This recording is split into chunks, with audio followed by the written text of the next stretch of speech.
सवाल को यह करके खारिज कर दिया गया कि जगह ही नहीं है। आश्चर्य, विनोद बिहारी महतो के लिए जगह नहीं इस राज्य में एक स्टेच्यू के लिए। घोर आश्चर्य विनोद बिहारी महतो के पैसे से बना है। वो उस समय वकील थे कि राजधानी में कहीं जमीन ही नहीं है जहां उनकी प्रतिमा बने। तो सोचिए अगर मेरा आपने देखा, आपने सूर्या हत्या इनकाउंटर देखा, आपने नगरी का मामला देखा, सुझाव भी था जिसको अस्वीकृत किया गया। और मैं आपके माध्यम से लोकतंत्र के चौथे स्तंभ के माध्यम से राज्य की जनता को मैं अपना वो प्रस्ताव जो मैंने दिया था संशोधन, उसको बताना चाहूँगा कि क्या था। मेरा प्रस्ताव ये था कि अभी वर्तमान में क्या होगा कि जो प्रभारी मंत्री होंगे वह विश्वविद्यालय के प्रति कुलाधिपति होंगे। तो मैंने उनको ये सुझाव दिया था कि उनके स्थान पर राज्य के मूल निवासी शिक्षाविद जिनका राज्य या देश में शैक्षणिक या प्रशासनिक कार्यों का लंबा अनुभव रहा हो, उनका मनोनयन सरकार द्वारा किया जाए प्रति कुलाधिपति के तौर पे। तो उन्होंने अस्वीकार कर दिया और मैंने ये भी रखा था कि झारखंड के मूल निवासी हों। तो देखिए इससे क्या होगा कि अगर शैक्षणिक संस्थानों में अगर मंत्री प्रभार में रहेंगे, प्रभारी मंत्री अगर प्रति कुलाधिपति रहेंगे, तो कहीं ना कहीं शिक्षा जगत को भी पॉलिटिक्स में ढाल दिया जाएगा और वहाँ मैंने शिक्षा की बातें कम और पॉलिटिक्स की बातें ज़्यादा होंगी, जो मेरे अकॉर्डिंग उचित नहीं है। और राज्य सरकार का मेरे प्रस्ताव को अस्वीकार करना भी यह दर्शाता है कि वह मूलवासियों की हितैषी नहीं है। मैंने तो यही कहा था कि मंत्री का ना होकर कोई ऐसा शिक्षाविद हो जिसका राज्य और देश में एक लंबा अनुभव हो और जो झारखंड का निवासी हो, तो उसे सिरे से खारिज कर दिया गया। मेरा दूसरा प्रस्तावित संशोधन था आपका झारखंड प्लेटफॉर्म आधारित गिग श्रमिक विधेयक में।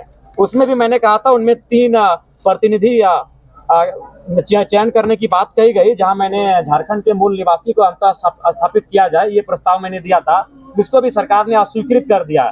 यानी मेरे 2 जो आज संशोधन मैंने दिया था, 2 सुझाव दिए थे सरकार को बिल में संशोधन करने का, और दोनों में मेरा सुझाव था कि स्थानीय झारखंड के मूल निवासी को वहां रखा जाए, और दोनों प्रस्ताव को राज्य सरकार ने इस विधेयक में खारिज कर दिया है।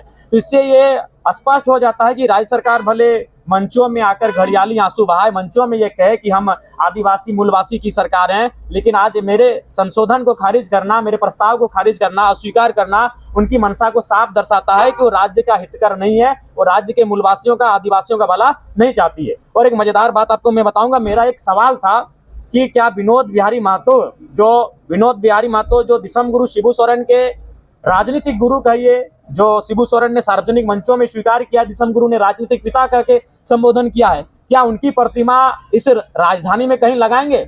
सरकार का जो उत्तर था बड़ा एकदम, मैंने उस उत्तर को सुनकर आप आश्चर्य करेंगे, सरकार का उत्तर था कि कहीं जमीन ही नहीं है।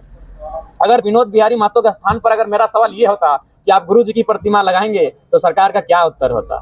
सरकार को इतनी कुंठित मानसिकता के साथ कार्य नहीं करना चाहिए। योगदान अगर गुरु जी का है तो योगदान जयपाल सिंह मुंडा का भी है, योगदान विनोद बिहारी महतो का भी है, लेकिन सवाल को यह करके खारिज कर दिया गया कि जगह ही नहीं है।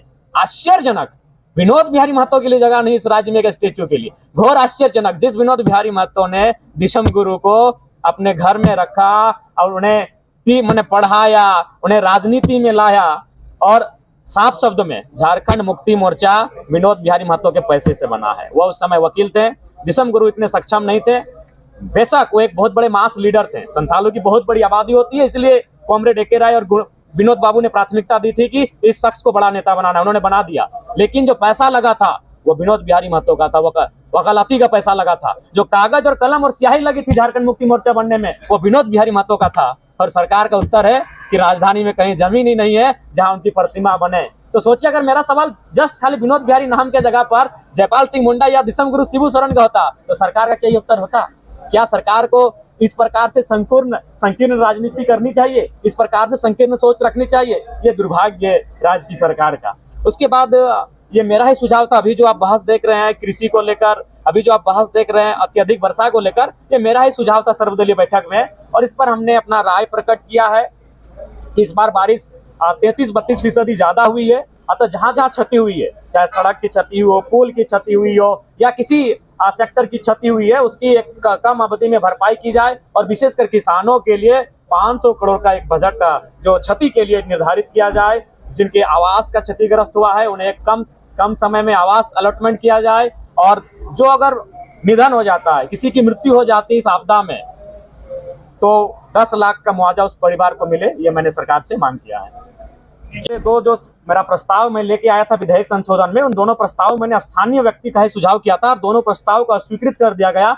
तो यह स्पष्ट है राज्य सरकार की मंशा कहीं ना कहीं राज्य के मूलवासी आदिवासियों के विपरीत ही है और उसी दिशा में कार्य कर रही है। तो आदिवासियों को तंग कर रही है ये सरकार? बिल्कुल तंग कर रही है। सिरम तोली आपने देखा, आपने सूर्या हंसदा इनकाउंटर देखा, आपने नगड़ी का मामला देखा। बिल्कुल आदिवासियों को आदिवासी राज्य में आदिवासी मुखौटा पहनकर राज्य की सरकार तंग कर रही है, परेशान कर रही है, प्रताड़ित कर रही है। धन्यवाद।